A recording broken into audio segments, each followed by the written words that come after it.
Olá, estamos aqui nesse sábado. Eu tenho deixado um tempinho reservado para encontrar com as pessoas, até porque a gente não fica se sentindo tão só. E hoje eu quero convidar aí pessoas muito queridas, como eu tenho feito no sábado. É aquele momento de convidar pessoas que eu conheço de perto, conheço a história e não chamaria por acaso.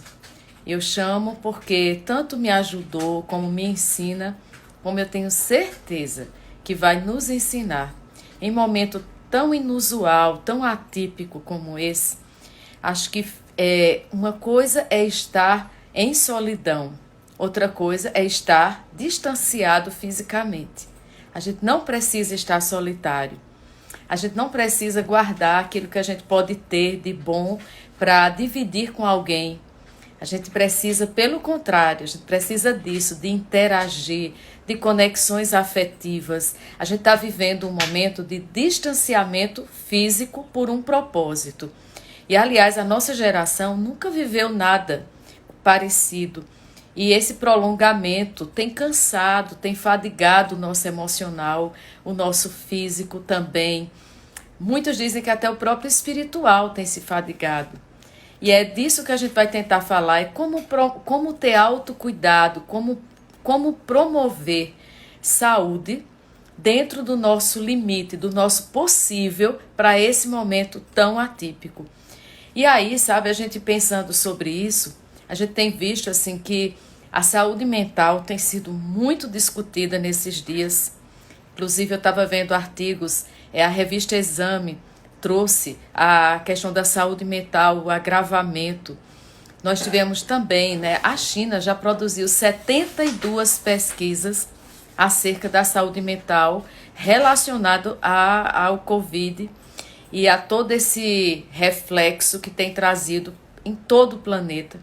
E é interessante que nessa pesquisa, uma das pesquisas, eles têm questionários que chamam o WeChat, e eles perceberam que 50,7% das pessoas que respondiam ao questionário, elas estavam num quadro de ansiedade. 44,7% num quadro de depressão. E nós temos visto também a insônia, como 36,1% dos entrevistados. Uma das pesquisas que a China produziu, porque saiu na frente, infelizmente, eles viveram isso primeiro que nós. E a nossa geração, como eu dizia, ela nunca viveu nada parecido. Nós não fomos participantes da gripe espanhola, nem do surto de hanseníase, da peste bubônica, nem sabíamos o que era uma quarentena compulsória. De repente, aquela nossa rotina saudável, aquela nossa rotina começa a ser perdida, a ser tirada de nós. E essa é a sensação de crianças, de adultos, de adolescentes. A nossa vida vinha numa linha reta, e mesmo que a gente questione muito essa linha reta, como é que estava a nossa vida, a Andrea está chegando aí, e Sara, e tantas pessoas aí, a Erliene já chegou, que é a minha grande companheira de promoção de saúde, e que eu admiro muito. Todas aqui que estão entrando são amigas, companheiras, outras que estão chegando aí para conhecer a minha convidada de hoje, que eu vou apresentar com muito carinho. Mas eu quero dizer isso, que a China fez essa pesquisa, 72 pesquisas foram publicadas na área de saúde mental. Então, vocês vejam, aqui no Brasil, inclusive, a OMS já fez um levantamento que nós temos 18,6% de ansiosos, que quer dizer pessoas que notificaram o tratamento para ansiedade ou que estão começando um trabalho de tratamento medicamentoso para algum transtorno da ansiedade. Ou seja, nós temos um país com muita ansiedade. Hoje, a ansiedade associada à depressão é a segunda maior causa de afastamento do trabalho pelo INSS. Ou seja, só perde para acidentes do trabalho. Então, nós temos um adoecimento e nós imaginamos como vamos ficar depois desse surto do vírus. A gente pode cair num surto de adoecimento mental. E aí é para isso que a gente está falando sobre autocuidado hoje. Andréa chegou, Andréa super querida, a gente já fez live juntas, jornalista que está lá em Portugal, né, vivendo a quarentena lá, fazendo o doutorado dela. As colegas Bel, Isabel, muitas colegas aqui que estão chegando, que a gente corre junto no mesmo grupo, com a assessoria de Erliene Freire, que vai falar conosco hoje. E nós, Marla, querida, né? São muitas queridas aqui chegando, que coisa boa. E a gente quer interagir com vocês, a gente quer dividir, a gente quer esse momento agora para tirar dúvidas. E aí, o que seria então cuidar, autocuidado? E antes que a Erliene chegue, eu vou trazer assim, o que seria autocuidado? Teriam alguns pontos importantes para a gente pensar. Primeiro, autocuidado passa por hábitos, que podem ser saudáveis ou tóxicos. Como é que estão nossos hábitos? Antes da pandemia, agora nós temos que remodelá-los. E como nós queremos sair também de tudo isso, né? O que nós vamos sair? Viktor Frankl tem um livro, eu vou mostrar para vocês esse livro de Viktor Frankl, que ele fala sobre o sentido da vida. E quarta-feira eu já convido vocês, eu vou estar conversando com o grande mestre, Dr. Edmundo Gaudêncio, psiquiatra, quarta-feira às 8 horas. A gente vai estar falando sobre o sentido da vida em tempos de pandemia. E nesse livro de Frankl, ele falava, nesse aqui e no outro, O Sentido para a Vida, que a gente vai estar falando mais dele na próxima quarta-feira, esse aqui é Em Busca de Sentido, ele fala que o sofrimento só tem sentido se a pessoa que sofre sair melhor. Então, só vai ter sentido o nosso sofrimento de tudo isso se sairmos melhor. Então, precisamos rever nossos hábitos e principalmente focar daqui para frente. Não adianta dizer assim, eu era feliz e não sabia, bom era minha rotina como estava, mesmo naquele piloto automático, e focar, colocar nosso hiperfoco nas perdas. Isso vai nos levar a um sentimento de luto. Né? Então, melhor é a gente adequar-se. E aí eu queria dar algumas sugestões antes de Erliene chegar, porque ela vai falar principalmente de um desses tópicos do autocuidado. Então, autocuidado passa por hábitos, tá? Nós precisamos, autocuidado, ele passa por, primeiro, como está a nossa vida social. Segundo a OMS, saúde, o conceito é bem-estar biopsicossocial. E esse conceito da OMS, ele não quer dizer ausência de doença, porque alguém pode estar procurando médicos para fazer exame de laboratório, de imagem clínico e não aparece nada. E aí o médico diz que o seu problema é psicológico, é de ordem emocional. E de fato, muitas vezes é uma psicossomatização e de fato a pessoa sente tudo aquilo de desconforto. O estresse, por exemplo, entra num desses quadros de psicossomatização. O estresse hoje ele é catalogado como uma doença inflamatória do nosso metabolismo. Ele desorganiza, inclusive, nosso metabolismo e nós precisamos pensar exatamente hoje o que podemos fazer, o que está dentro do nosso campo de ação para ter esse bem-estar biopsicossocial, que não é ausência de doença. Então, primeiro, a gente precisa, para o autocuidado, ter uma vida social. Outra coisa, hábitos saudáveis de cuidado pessoal. Não é só higiene pessoal. Às vezes até esse cuidado com a estética, sem excessos, sem neurose. Mas a gente cuidar de nós, tirar um tempo para nós, não nos colocar no final da fila, sabe? Então esses hábitos saudáveis, eles também estão fundamentados numa autoestima fortalecida. Autoestima, a gente já sabe. Eu sempre tenho dito que ela se segura nos 3 pilares: autorrespeito, autoconfiança e autoimagem. Ou seja, cuidar da autoimagem, ter controle do peso, cuidar da alimentação, cuidar da unha, do cabelo, da pele, que mal tem, desde que isso não vire o nosso valor principal. Porque sabemos, né, que não vivemos de vitrine, vivemos de estoque. O que é que a gente precisa estocar? E, né, Kiara aí chegando também, Rafaela, tanta gente boa aí que vai também contribuir conosco, concordar, discordar, mas autocuidado é isso. É como eu estou, não é a relação que eu tenho com o espelho, é a relação que eu tenho com o mundo. Como é que eu tenho uma relação com o outro, tá? Então, autocuidado, vamos lá. Primeiro, para a gente poder ter um autocuidado, a gente tem que cuidar do físico, que a Eliane vai falar muito bem disso. Depois, vida social. Depois, a gente tem que cuidar também da nossa estética, da nossa aparência, mas sem excesso, da nossa higiene. E uma quarta dica é que a gente precisa também saber dizer não, que entra naquela questão da autoestima. Autoestima é autorrespeito. E muitas pessoas desenvolvem uma síndrome de boazinha. Elas dizem não para elas, para ter que dizer sim, sim, sim para o outro, até quando não podem. E isso se torna preocupante, porque a síndrome da boazinha, eu geralmente lembro dela que ela se baseia em 3 sintomas, que não existe nenhum compêndio, nenhuma tese, mas a autoestima, ela vai... a síndrome da boazinha, a pessoa começa a desenvolver, e ao longo de toda uma vida, às vezes tem a ver até com o seu passado, que ela não fez as pazes com esse passado, e ela vai desenvolver uma síndrome de 3 sintomas. Dificuldade de dizer não, necessidade intensa de agradar, de estar disponível, de estar sempre se dando. E o outro é varrer tudo para debaixo do tapete, evitação de conflito, porque senão o que é que vão dizer de mim, e se não gostarem de mim, e se eu disser o que eu penso, e se me excluírem.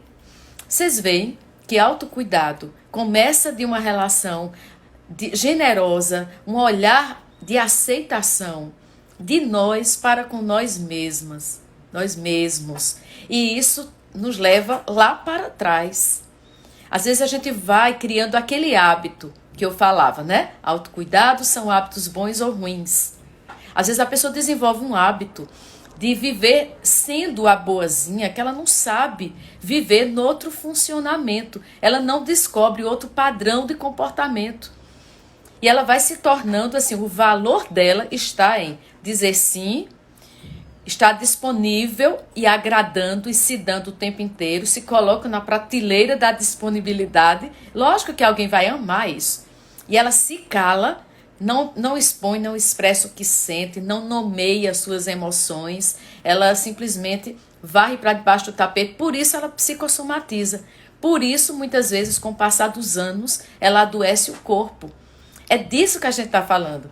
Quando a gente fala, e a OMS diz que saúde é bem-estar físico, psíquico e social, por isso também é tão importante, como nós temos aqui as meninas que estão chegando, elas acho que concordam comigo, quanto é saudável a vida social, como a gente está sentindo falta de acordarmos de 5 da manhã para nos preparar para de 6 horas nos encontrarmos, né?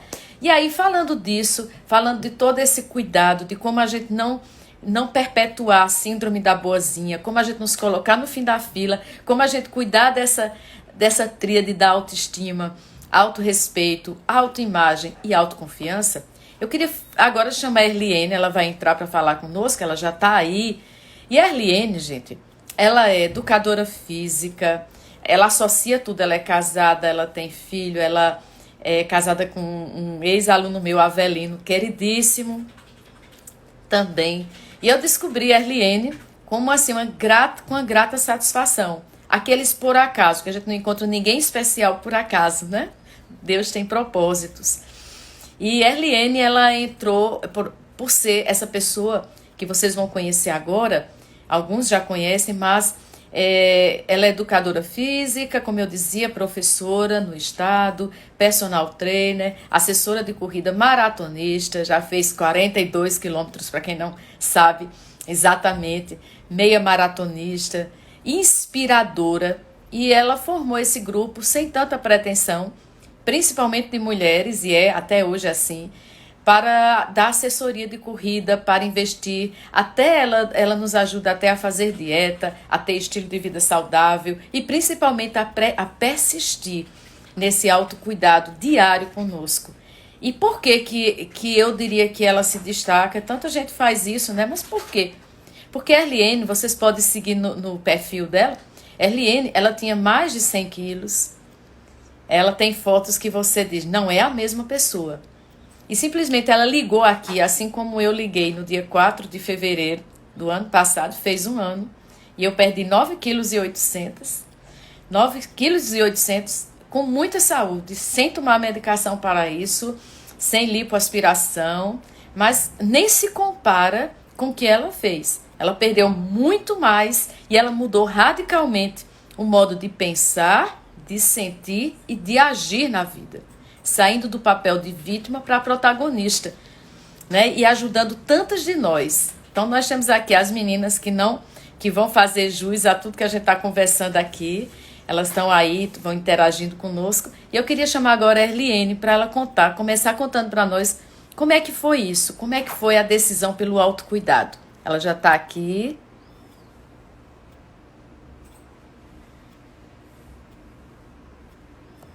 Erliene, pede novamente aí, por favor. Erliene está aqui. Catiúcia já interagindo aqui, porque muitas pessoas não conseguem persistir na mudança tão esperada e necessária, né? Boa, Catiúcia. A gente vai perguntar, a gente vai conversar com a Erliene sobre isso. Vou pedir a ela que ela entre novamente aqui. Então, vocês vão ver através de Erliene, Sandra Paula, Micarla chegando, Mônica, e vocês vão ver que autocuidado passa por uma decisão, por uma escolha, né? Então, essas queridas que estão chegando aí vão também nos ajudar, né, a pensar sobre isso, que é exatamente isso, sabe? Autocuidado é uma decisão. É quando a gente sai daquele papel de deixa a vida me levar, a vida leva eu. E a gente diz, não, eu vou fazer mais, eu vou fazer melhor. Então, a Erliene chegou e ela vai poder responder muito mais para essa pergunta, Catiúcia. Por que que algumas pessoas conseguem e outras têm mais dificuldade? Olha aí o Rancho do Caju, minha aluna querida aí, Thalita também. Erliene, queridíssima. Ai, que saudade! Pois é, vamos nos ver pelo menos aqui agora, né? Pois é, mulher. Você já começa me emocionando na apresentação, né? Do jeito que eu Não. tô. Eu ando sensível esses dias, com tanta saudade que eu tô da nossa rotina, que eu começo com a apresentação dessas, pronto, já vai começar me emocionando. E. Ó, nem fala que eu já tô aqui com o olho cheio de lágrimas. A gente só bota uma maquiagemzinha quando vai fazer uma live, né? Posso Eu, nem... eu adoro, eu disse, eu vou me maquiar, não tô acreditando. Eu disse, meu Deus, quanto tempo faz que eu não faço isso? Essa É, vai aparecer assim, né? E nesse momento, Erli, eu já apresentei, né? e assistindo aqui. Porque você inspira, porque você tem sido essa pessoa que, meu Deus, assim, tão autêntica, tão verdadeira, aceita seus limites. E autocuidado também tem a ver com isso, que eu falava Sim. aqui. Saúde mental é a gente aceitar as nossas fragilidades, vulnerabilidades, acatar isso como humano. E só quando a gente reconhece que tem fragilidades é que a gente começa a buscar enfrentamentos. Então, Mas fala para nós como é que foi o teu autocuidado, como foi que você ligou isso na cabeça. Alguém já está perguntando como é que consegue, por que que a gente tenta e não consegue. Então, fala um pouquinho da tua experiência. você falou, acho que uma coisa que me chamou muita atenção aí é, primeiro, síndrome da boazinha. Eu também acho que existe uma síndrome da coitadinha, né? Muitas Também. pessoas se vitimizam muito e jogam muito esse poder de você, do autocuidado para os outros. Muitas pessoas chegam e fazem, você precisa me emagrecer. Eu digo, eu não vou fazer isso com você. Se você não quiser.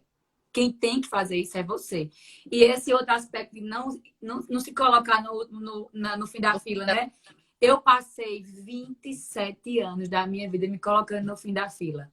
Não por ninguém, não por nada, não para ser a boazinha, não para fazer tudo pelos outros, mas somente porque eu não fazia nada por mim mesma, né? Eu, não- eu sou formada em educação física, vai fazer 11 anos.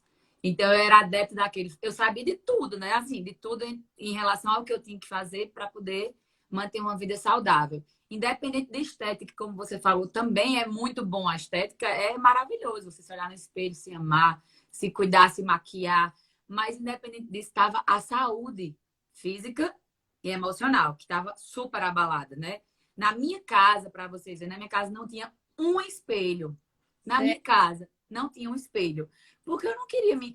Eu não tinha vontade de me olhar no espelho. Minha irmã me dizia: na sua casa não tem espelho, porque você não quer ver a realidade de como você está. E eu não enxergava isso, né? Deixa eu te Eu perguntar aqui, qual foi teu maior peso? Para quem está... 104 quilos. Quando Sofia nasceu, com um ano depois, eu cheguei a pesar 104 quilos. Porque aí eu me entreguei em relação a mim e eu me dediquei a ser só mãe. Porque E como eu qual o trabalhava teu apenas peso na hoje? escola, no estado, então eu dava aula lá. Acho que travou aí. Deixa eu ver se travou. Eu dava aula no estado, então eu só trabalhava 3 manhãs. Né? Eu trabalhava com educação física escolar, tinha parte do esporte, eu sempre gostei muito de trabalhar com saúde. Então, minha teoria, as minhas aulas teóricas na escola sempre era saúde, saúde, saúde. Eu chegava ao ponto de falar sobre nutrição na sala de aula, sobre proteína, sobre alimentação saudável. E saía da escola, minha gente, e ia comer pastel na frente da escola. Aí meus alunos diziam: oxê, professora, como é que a senhora diz isso? Eu só, olha, faço o que eu digo, mas não faço o que eu faço. Eu era desse tipo. Quando eu mudei de vida lá, eu virei assim, a referência da escola. Nossa, no dia que eu levei a minha medalha de 42 quilômetros, rodou a escola inteira. Então eu passei de ser a que faço o que eu digo, não faço o que eu faço, para ser a pessoa que realmente praticava aquilo que eu passava para eles. Então tudo que eu passava para eles na teoria lá, eu dizia: ó, eu digo isso porque eu vivi. Entendeu? Então, assim, eu passei a ser protagonista da minha vida no dia que todo mundo me pergunta isso. Todo mundo acha que eu sou diferente dos outros. Eu não sou diferente nenhum. Tá? E vocês, Josi, tantas alunas que eu tenho que mudaram de vida, assim como eu, cada uma na sua proporção, claro. Cada um na sua realidade, cada um perdendo o peso que era necessário. Eu tenho mais de 100 mulheres e também tenho alguns alunos homens, mas a maioria é mulher. E assim, são pouquíssimas as pessoas que não conseguiram perder peso. Por quê? Verdade.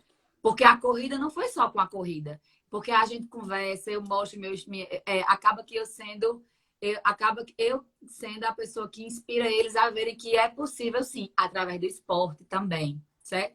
Então, o meu start, que muita gente me pergunta, foi quando minha filha tinha 1 ano, eu estava pesando 104 quilos e eu passei mal, assim, eu tive uma raiva na escola na época e eu senti palpitações, fui para a minha cardiologista maravilhosa, doutora Ana Cláudia, e ela me deu um choque de realidade. Ela disse: olha, você tem extrasístole, arritmia cardíaca, e não é nada mais. Aí eu fiz exames, vi que não era nada grave em relação a ser, tipo, eu não tinha arritmia durante a atividade física, fiz os testes, ela disse: olha, então isso aqui comprova que a sua arritmia é única e exclusivamente devido à obesidade e ao sedentarismo. Ou você muda, ou vai piorar.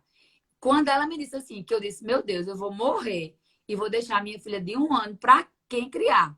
Não acredito. Aí o medo de perder a minha filha foi o start que fez eu preciso mudar. E ainda assim não foi o 100%. Porque eu mudei, eu comecei. Eu bato muito na. Eu tô falando isso para eu falar em relação ao pilar, tipo a cereja do bolo, que fez com que. Eu vi uma pergunta aí com a manutenção desse autocuidado, né? É. Eu emagreci na época, não corria.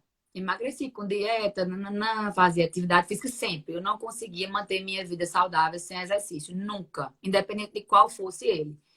Então eu perdi 17 quilos, mas aí eu dependia de minha mãe para ficar com Sofia e para ir para academia. Aí eu relaxei, né? Porque dieta, minha gente, tem prazo de validade.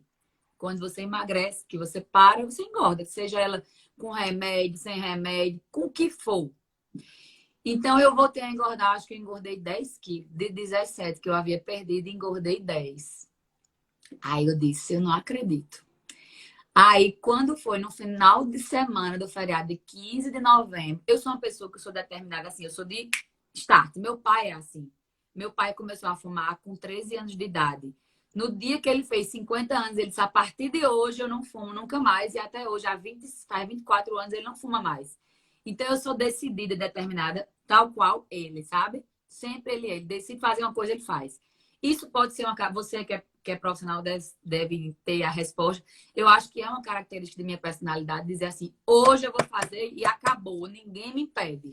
Tem algumas pessoas que não têm esse start, mas conseguem sim, com Pode. estímulo, com ajuda, É. pode desenvolver, né?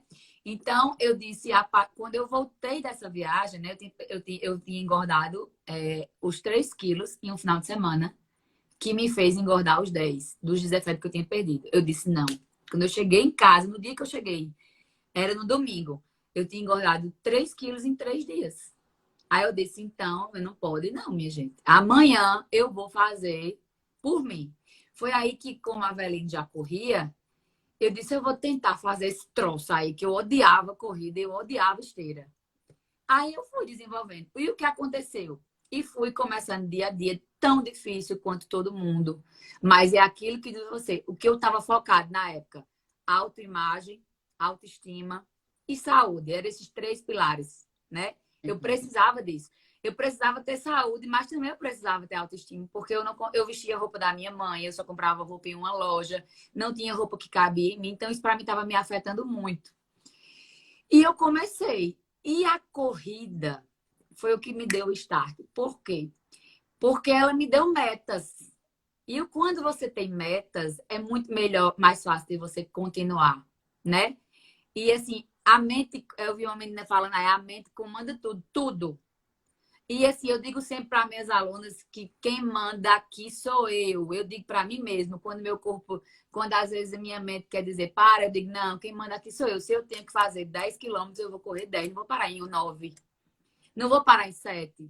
Porque eu digo sempre para mim, quem manda na minha vontade sou eu, né? Claro que Deus me move a cada dia. Quando eu acordo, eu peço essa força a Ele. Eu só decido isso para mim, porque Deus me dá a força para ser firme, né? Então, assim, a corrida me deu metas. Eu disse, então eu vou tentar correr o primeiro quilômetro. Eu lembro do dia, eu lembro da roupa que eu tava, eu lembro do local, tudo do dia que eu fiz o meu primeiro quilômetro. E até hoje eu me emociono, porque para mim era algo distante, surreal. Eu nunca pensei que um dia eu pudesse chegar a correr 1 quilômetro. E eu corri 1. Corri 1, passei a correr 2, cheguei em 3 e cheguei em 42. E é interessante, Erli, você falando aí, eu estou pegando aqui, né, as perguntas das pessoas, mas a gente tem que ter ou plano de ação na vida ou plano de fuga, né? Ou a É, gente fica nesse papel que você disse, de coitadíssima, a gente transfere a responsabilidade para o outro. Ah, porque se meu marido não gostar, eu acho que é. ele não vai gostar que eu entre num grupo, né? E ele vai Muita gente diz isso. ou então eu não consigo, é porque eu já tentei muita coisa e sempre eu paro. Essas crenças limitantes que Isso. no nosso repertório emocional, elas vão nos paralisando, elas vão ajudando o corpo a adoecer, o sobrepeso chegar, a ansiedade se instalar, poder virar até um transtorno de ansiedade, uma depressão, porque a gente começa a achar que nós não podemos fazer nada. E como eu estava falando de Victor Frankl, tem uma frase clássica dele que, falando sobre essa questão do sentido do sofrimento, né, que nós somos desafiados, estimulados a mudar nós. Se a gente for olhar a situação, se a gente às vezes for olhar o contexto, e eu me lembro, quando tu falava aí, eu me lembro que quando eu corri 1 quilômetro no Parque da Criança, eu lembro também com você, o dia, que roupa eu estava. Quando eu cheguei, logo no começo, eu corri 1 quilômetro sem parar, eu cheguei chorando Eu para, lembro. sabe, gente? Eli, eu consegui 1 quilômetro. Aí ela faz, e qual é o problema? Vai direto. Quem faz um, faz dois. Não para, não. Para que esse pantin? Porque é mesmo, gente, graças a Deus, você falava de metas, a gente precisa de alguém para nos desafiar muitas vezes. E E tá aí, aqui quem gosta de desafiar, né, não, Josi? aí eu me lembro, pois é, eu digo, agora eu vou. Nessa ela disse que quem faz um faz dois, e eu fiquei, quem faz um faz dois. E eu já fiz corrida de 8. E eu estava observando aqui E minhas não fez 10 ainda, porque a gente parou na quarentena, senão já tinha feito 10. medalhas, só fiz o treino, né? E aqui minhas Foi. medalhas aqui, As né? minhas estão aqui na frente, as minhas.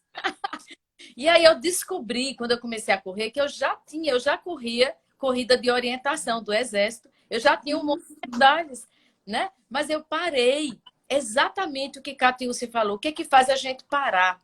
E muitas vezes o que faz a gente parar é a gente deixar que essas crenças limitantes sejam maiores que nós. Aí você falou um componente, a fé, né?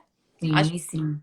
crê que todas as coisas são possíveis, que tudo é possível ao que crê, que eu posso todas as coisas, mas é naquele que me fortalece, porque eu só posso levantar, eu só Sim. posso ter joelho bom, eu só posso ter respiração boa, se ele der. Quando a gente acredita nisso e a gente sai dessas crenças limitantes, a gente pode. Até Isabel colocava aqui, qual o passo, qual o peso atual de Erliene? Eu vi, eu ia responder agora. Hoje eu peso 63, Bel. Mas eu quero ficar. Eu cheguei em 59, fiquei muito magra. Mas quanto mais leve eu ficar, mais eu corro. Porque hoje eu corro por performance, né? Então, assim, eu para voltar para o desafio que vocês sabem que eu vou encarar no Rio de Janeiro, eu creio que agora será só o ano que vem. Eu acho que esse ano não tem mais. Aí eu preciso perder esses 3 quilinhos para ir com uns 60 quilos, que eu fico um pouquinho mais leve. Eu tenho grande facilidade de ganhar massa magra. Então, o que acontece? Quando eu ganho massa magra, qualquer coisa eu tenho aumento de massa magra e fica mais pesada. E aí minha perna pesa mais, eu canso mais. E o meu objetivo com performance, eu preciso estar mais leve para correr mais. Mas também estou satisfeitíssima, porque hoje eu não vivo dieta, eu vivo meu estilo de vida. A atividade física faz parte do meu dia. Estar em movimento mantém não só a minha saúde física, mas a minha saúde mental, né? E é tanto que quarta-feira eu tava triste. Eu disse, meu Deus, eu preciso sair correndo, como se não houvesse amanhã, sem saber o que eu vou fazer, quantos eu vou fazer, eu só vou correr. E aí eu parei, eu olhei para o céu, Deus me... É isso que eu digo também, enxergar os detalhes, né? Deus me presenciou nesse dia com um entardecer perfeito, como que ele, se ele tivesse dito assim, tenha calma que eu tô aqui cuidando de tudo. Aí eu chorei, eu corri chorando. A máscara ensopou porque eu corri chorando. Mas, além de tudo, eu corri grata, né? Porque o que me move é isso, é essa sensação. Eu acho que é o que, tipo, eu canalizei a minha vida. Não é eu canalizei, acho que não sei nem explicar direito. Mas a minha vida hoje, ela é movida à endorfina, essa sensação de prazer. Por quê? Eu digo que eu transformei uma coisa na outra. Porque antes, eu passava o dia. Meu grande problema era comer açúcar. Eu passava o dia comendo açúcar. E hoje eu fiz a desintoxicação do açúcar, eu vivo sem o açúcar, e hoje eu não vivo sem a endorfina. Então eu substituí, né? Uma coisa pela outra. Que maravilha que eu substituí. É, E muita gente me pergunta como começar. Não é fácil para ninguém, Josi. Não, você sabe que não é. Não é fácil você praticar algo e gostar, nem, não é fácil nada disso. nem manter. É, nem manter, né? O que É, acontece? Eu costumo dizer que quando a gente procura algo que a gente se identifica, é mais fácil que a gente permaneça. Mas nem sempre a gente descobre algo. Aí, porque eu bato na tecla do grupo, eu bato na tecla da corrida, desse social que você falou. Porque sim. motiva, né? Porque inspira. Grupo E é, assim, e eu falo muito da corrida, é muito difícil. Muita gente, a corrida é um esporte que é muito difícil, né? Alguém é, deixar de praticar. Por quê? Porque ele não tem preconceito. O primeiro lugar e o último lugar recebem a mesma medalha. é Ele verdade. não tem o preconceito de peso, o preconceito de quem tá rápido, não tem. Como muitas pessoas às vezes se sentem mal numa academia, né? Eu não gosto que o povo me olha de lado. Muitas pessoas vão dançar, dizem, eu não tenho coordenação motora para dançar, eu não tenho habilidade. E começa, paga às vezes um ano inteiro de academia, não vai um mês. E por que a corrida é diferente? Porque é democrática. É algo que a gente nasceu para fazer. Todo ser humano nasceu para correr. Todos. Eu digo isso a vocês sempre. A gente senta, engatinha, caminha, e é a pior fase da criança, quando ela começa a correr, que a mãe fica tudo doida e corre atrás das crianças, né? Então, é um movimento natural que Deus nos deu, é a corrida. Só que, para você manter-se com objetivo, para desenvolver o esporte, você precisa de orientação, você precisa de técnicas, isso aí é diferente, né? É. Mas é natural. Então, é por isso que ela é fantástica. Eu acho que Ele é muito raro alguém não se identificar com esse esporte. E quem convive com quem começa a correr, quem está participando aí, eu acho que está todo mundo aí, né? Mandando as palminhas para isso que você está dizendo, porque é uma coisa assim que a gente vai se descobrindo e você não vive competição com o outro, você vive competitividade com seus limites. Sim, sim, sim, sim. A É, corrida é muito neuropsicológico, são nossos desafios. E eu gosto muito daquela frase que eu digo muito para mim mesma: melhor feito que perfeito. que perfeito, Então, a claro. corrida é isso. Se eu não estou naquele meu melhor dia, como eu já fiz corrida, e eu digo, eu fazia muito menos tempo, mas eu estava com cólica, eu tava me sentindo pesada. Nosso corpo não é uma máquina programada, né, Não, Júlio? aceitar. E eu queria falar aqui também, para quem está na live, que não pode correr, que tem problema ou de sobrepeso ou de joelho. Uma coisa que você está dizendo, a questão não é assim, qual é a modalidade que eu vou me autocuidar. A questão é me Sim. autocuidar. A É gente tá desse falando de corrida porque é o que nos une, né? porque é o que nos une aqui, a nossa. É, Mas eu queria dizer exatamente como você fez. Você foi respeitando seus limites, sim, né? sim, isso sempre. Respeitar esse limite. Quem não pode fazer corrida, que ficar aqui e dizer assim, essa live não tem nada a ver comigo, tem a ver com qualquer uma de nós. Como eu dizia, autocuidado são mudanças de hábitos e passa por aqueles pontos que eu comecei falando. É buscar saúde para a nossa vida social, é saber dizer sim para nós e não para o outro quando é necessário, não ter síndrome de boazinha. Autocuidado também é cuidar de nós esteticamente. E autocuidado também é a gente reconhecer nossos limites, nomear nossas emoções. Eu não posso correr, então o que eu posso fazer? Eu posso caminhar, né? Eu posso fazer uma hidroginástica. E por que eu fico me auto-sabotando? Porque, Sempre muitas pessoas colocam as limitações. Primeiro, eu não tenho o primeiro de todos, de todas as limitações. Eu não tenho tempo. Eu primeira, não tenho tempo, né? Auto-sabotar. Eu não tenho tempo. Tempo, eu digo a todo mundo, é questão de prioridade. Não precisa é, ser todo dia, não precisa ser o dia todo, não precisa ser o melhor dos maiores treinos. O que a gente tem que fazer é priorizar. A gente tem que priorizar a nossa saúde, primeiramente. Senão a gente vai estar sempre dizendo assim, eu não posso, eu não consigo. Como eu vi alguém dizendo assim, eu não tenho determinação. Minha gente, determinação. Todo mundo tem. Corrida não é fácil para muita gente, Nayara. Não é só para você. Para muita gente não é fácil. Primeiro, porque tem pessoas como Nayara que está falando aqui, tem problema de asma, mas é uma ferramenta maravilhosa para ela tratar a asma dela, porque isso. a, a ventilação pulmonar que a corrida traz é muito grande. Pessoas se curam de asma, pessoas se curam de depressão através da corrida. Mas E existem as limitações de joelho, de coluna, é isso que a gente entra na parte de procurar médico, de procurar uma pessoa para orientar, para prescrever treino. Isso aí é onde a gente entra, né? Mas eu vi Bel falando de zelo, de cuidado. O que acontece? Nesse momento atual, é isso que eu também falei no meu Instagram, independente de corrida, né? Porque quem me segue vê que eu falo muito isso. Porque, minha gente, o que aconteceu comigo, quanto mais gente eu conseguir fazer dar esse start. Para mim, é a minha missão aqui, a missão que Deus me proporcionou, me enviou nessa terra.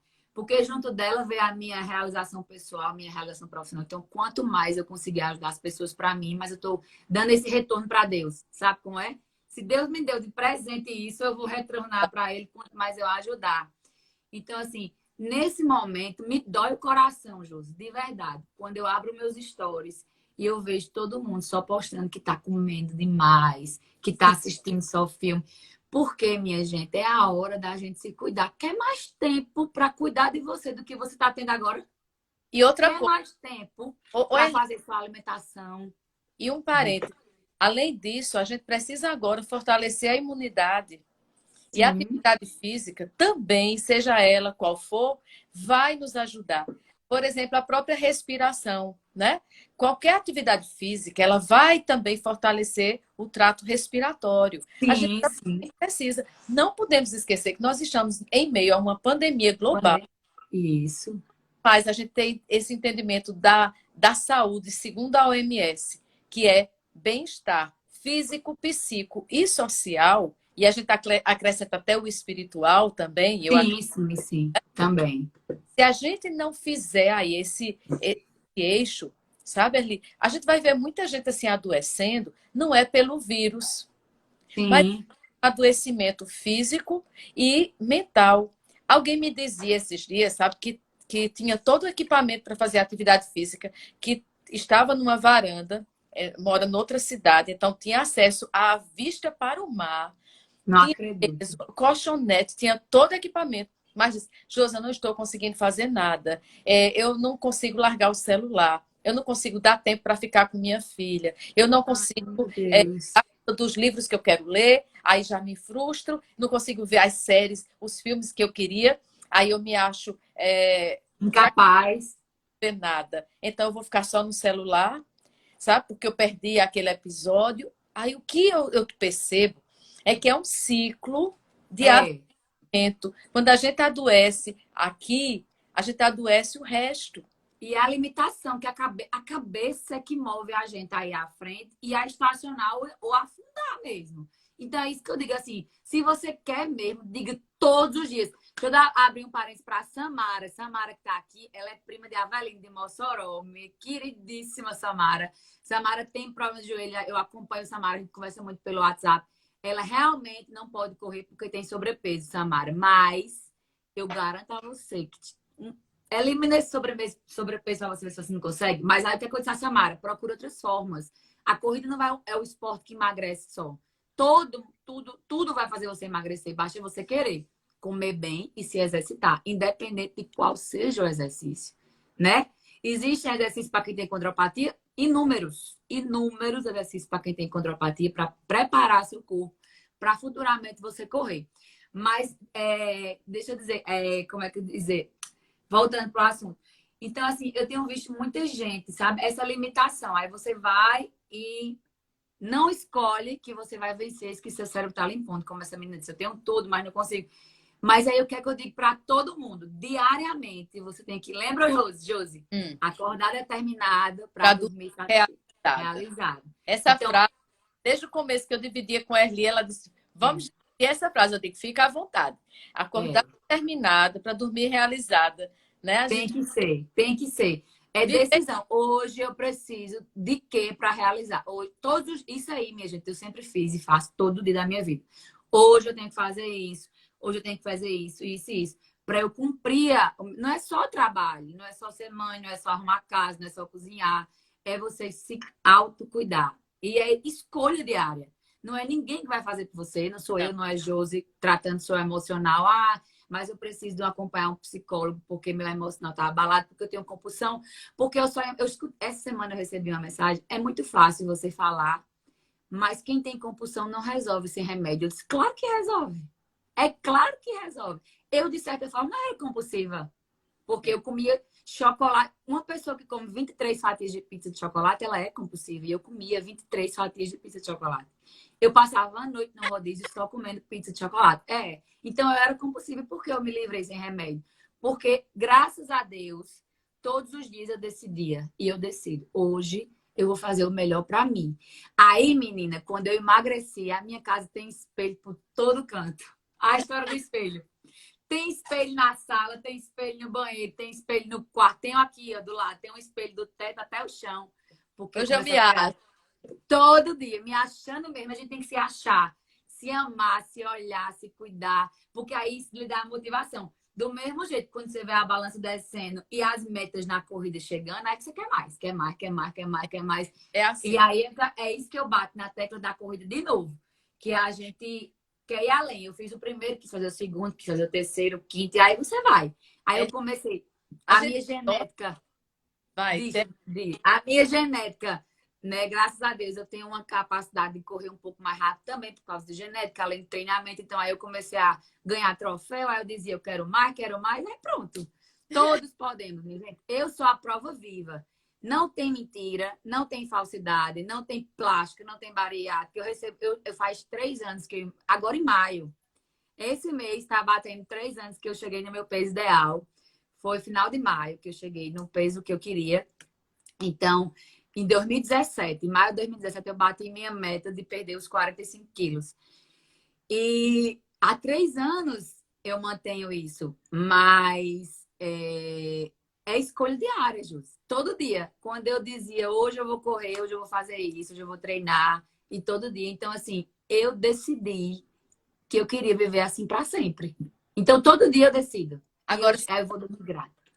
tu falando aí, eu queria aproveitar para não esquecer aqui, como é que esse negócio aqui liga na nossa cabeça? É quando a gente reprocessa o nosso modo de ver o mundo, de perceber. E isso a gente trabalha na linha cognitivo-comportamental, na terapia, a gente trabalha os 3 eixos.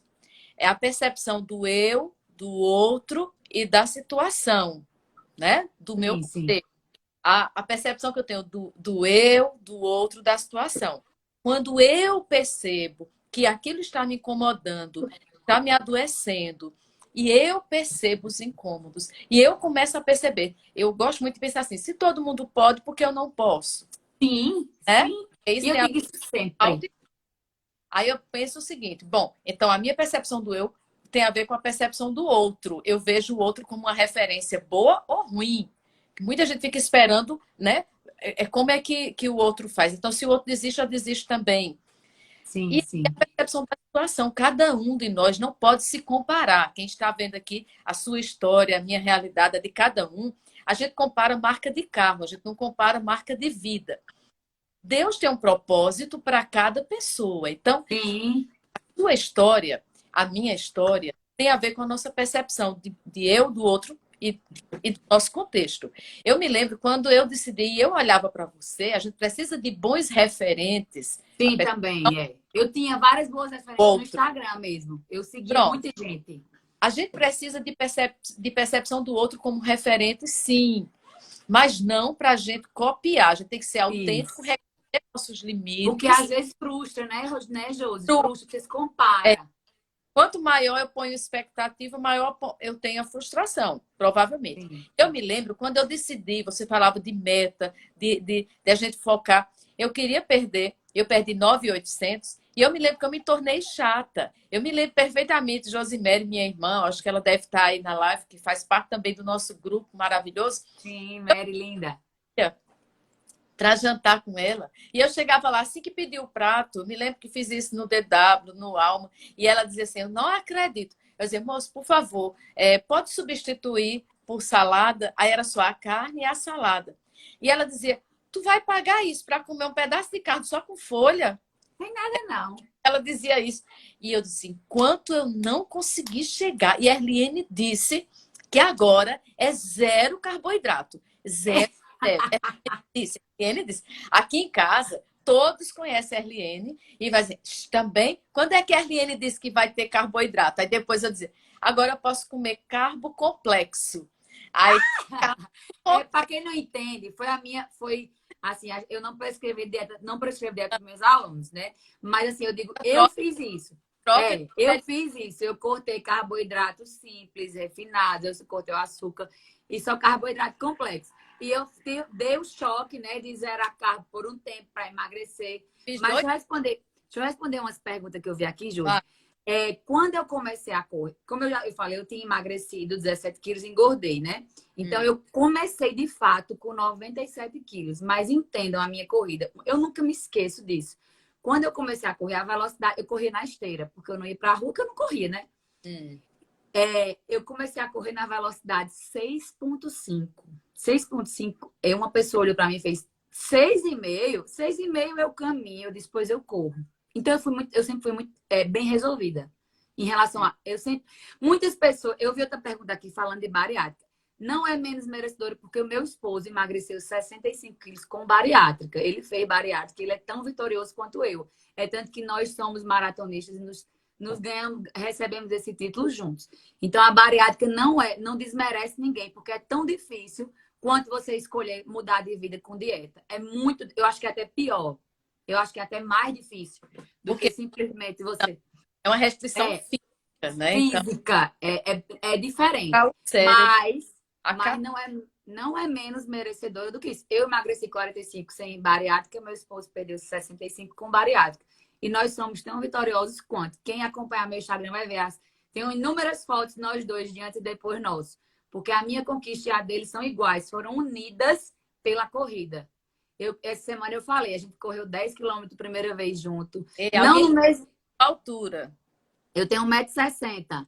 Não no mesmo tempo, mas fizemos a mesma prova de 10 no mesmo dia. Fizemos os primeiros 21 no treino juntos, os primeiros 21, tudo. Ele emagrecendo com a bariátrica e eu com meu estilo de vida que eu mudei. E o que aconteceu? A gente casou tão bem essas escolhas, porque tanto eu ajudava ele, como ele me ajudava, porque foi ele que me colocou para correr no início, né? Então, não é limitante, não é menos merecedor. O sobrepeso é limitante para a relação de tempo durante a corrida. Assim, tem que ter outros cuidados. Mas eu tenho pessoas inúmeras no meu grupo que têm sobrepeso e correm. Só que a gente faz um trabalho de fortalecimento, né? Assim, grupo é bom, mas eu bato também sempre nessa tecla. A gente não deve se comparar, como o Josi falou, só para chamar o Josi hoje. Como o Josi falou, é um grupo de muita gente e ele é bem diversificado. Tem pessoas que são mais cheinhas, tem pessoas mais magrinhas, assim, ó, como menininhas feito Josi. Mas a gente não se compara. Por quê? Porque cada um faz seu treino individual, em grupo, porque uma motiva a outra, mas individual. Então, o sobrepeso é um fator limitante para relacionado à velocidade, ao processo o tipo de treino que você vai fazer, mas não lhe impede de correr, desde que você não tenha problema de saúde. Né? Responde aqui a Cris, com que peso você conseguiu começar a correr? Nessa que eu tô dizendo, eu comecei a correr com 97 quilos, que foi como quando eu comecei, eu tinha emagrecido, tinha engordado, e com 97 quilos eu decidi que ia mudar para sempre, né? Sim. Então foi com 97 que eu comecei a correr. Agora entenda, eu corria 100 metros, caminhava 100, aí fui aumentando 200, 100, 300, 100. Sempre eu caminhava 100 metros para poder ir conseguindo me estender mais. E aí eu fazia, porque a minha meta era conseguir correr 3 quilômetros, entendeu? Aí foi isso. Erli, estão pedindo aqui para nós dicas de leitura, livros sobre autocuidado. Como dentro do contexto que a gente está falando, tem muitos livros. Mas eu queria indicar aquele livro de Drauzio Varela. Você concorda? Eu ia dizer ele, Josi. Ia falar aí, correr. Se você... A partir daquele livro foi quando eu decidi me tornar maratonista. Pronto. É tão inspirador. Porque você não... Aquele livro de Drauzio Varela, sabe? Falando aqui para Cleone. Não é que ele vai inspirar a gente a sair correndo, mas ele trata de autocuidado. Ele fala da experiência dele, não é, Li? Ele nos ajuda a sair do nosso limite de crenças que a gente está falando aqui, né? E esse livro também, Cleone, ele fala muito de resiliência. Sim, é lindo, é fantástico. Leiam esse livro, Correr, o nome. O nome do livro é Correr. Correr. De Drauzio. É maravilhoso. É porque o meu já emprestou a tanta gente que ele não está nem aqui comigo. Eu mostrava. O que tu tá falando aí, né, de tudo isso, dos teus enfrentamentos, tem a ver com resiliência. Porque o que é resiliência? É nossa capacidade, primeiro, de ser flexíveis, de respeitar nossos limites, que é o que a gente está falando o tempo todo com autocuidado. E também resiliência tem a ver com questão de mudar. Eu decido mudar, como o Bel falou aí, é uma escolha. Eu escolho mudar. Então, na hora que eu sou resiliente, eu faço esse enfrentamento e eu vou fazendo passo a passo. Sim. Não é todo mundo está vendo na sua história. Você não saiu daquele peso que está lá nas fotos. Você parecia, de fato, uma outra pessoa. Até você chegar onde chegou. Eu perdi só 9.800. Não foi também tão fácil. A gente tem que pagar o preço. Sim. Resiliência é que muita gente fica assim, né? Me emagreça, me faça feliz, me dê autoestima. Não, gente. Me faça correr rápido. Não é assim. Uma coisa que a gente quer falar, eu vou dizer assim para você, Aline, mas você tem mais propriedade. Mas às vezes eu faço. Semana passada eu fico mandando a planilha só para ela aqui e ela tinha posto 3 quilômetros, eu fiz 6,2 e mandei a foto do relógio. Correndo dentro do prédio, dentro da área de lavanderias do condomínio. É legal? Não. É prazeroso sem o grupo? É chato. Mas é escolha. Mas é uma escolha, é uma resiliência, é uma reinvenção. É dizer, é isso que eu tenho, é isso que eu vou fazer. Ela disse, deu 3, desliguei o relógio. E eu disse, agora eu vou uma música a mais. Cada música uns 3, 4 minutos. Opa, mais outra música. Essa música está muito boa, só vou parar depois dessa. Aí entrava outra música no fone. Eu fazia, eu vou mais essa. Eu já cheguei até aqui, eu posso ir mais um pouquinho. Quando eu subo as escadas, são 10 andares, e eu começo a atender as pessoas na terapia online, eu tenho muito mais propriedade. Aquela questão que você disse, é melhor dar do que receber, é o que Deus nos diz, né? Então, eu tenho muito mais propriedade para ajudar as pessoas a serem resilientes quando eu sou. E nós vamos nos tornando um referente, como você falou, para a nossa família. Sim, A gente vai sim, sim. outros, a nossa vida ganha sentido quando Sim. a gente autotranscende. O que é autotranscender?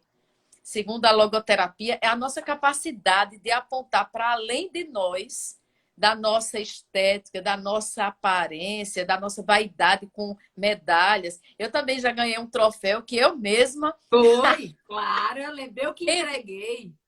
e Andréa registrou essa risada, porque quando o homem lá chamou Josi Plessis, não tem outra com esse nome, e todo mundo dizia, É. tem outra não, Erliane. Vai logo que é tu, não pode ter outro no grupo com esse nome. E eu dei uma risada. E o que eu quero dizer assim, é que quando a gente faz essa escolha, Erli, é uma coisa que assim, é como Deus diz, autotranscender para além de Sim, nós, é a capacidade de apontar para uma causa a consagrar, alguém a quem amar, ou um trabalho a realizar. Então, quando a gente sim, faz nós, a gente vai ter mais capacidade de inspirar, ajudar pessoas, sair da nossa mediocridade, de fazer as coisas para o nosso ego. A gente deixa de ser egocentrado para ser outro-centrado. Eu vou fazer sim. o que você faz. Você faz e não é aqui jogando pétala, porque você não precisa disso mais. Há muito tempo você sabe que você tem uma importância dentro da sua família, fora. Seu pai e sua mãe correm, né? Ah, isso para mim foi o meu maior troféu, Ju. Se eu te Sua mãe e seu interromper. pai A correm. minha mãe, desde que eu era pequena, ela não fazia nada. Meu pai sempre faz exercício. Há muitos anos, meu pai caminha há mais de 20 anos, tanto que ele tem.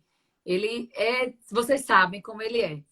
Mas minha mãe, ela era muito, muito, muito sedentária. E eu tinha o maior desgosto disso. E a nossa cardiologista, doutora Ana, disse: Como é que você tem duas filhas, que minha irmã também é personal, e não faz nada? Eu disse: Mãe, pois amanhã a senhora vai comigo para academia amarrada. Eu levei ela para academia, isso em abril de 2018. Não tinha o grupo ainda.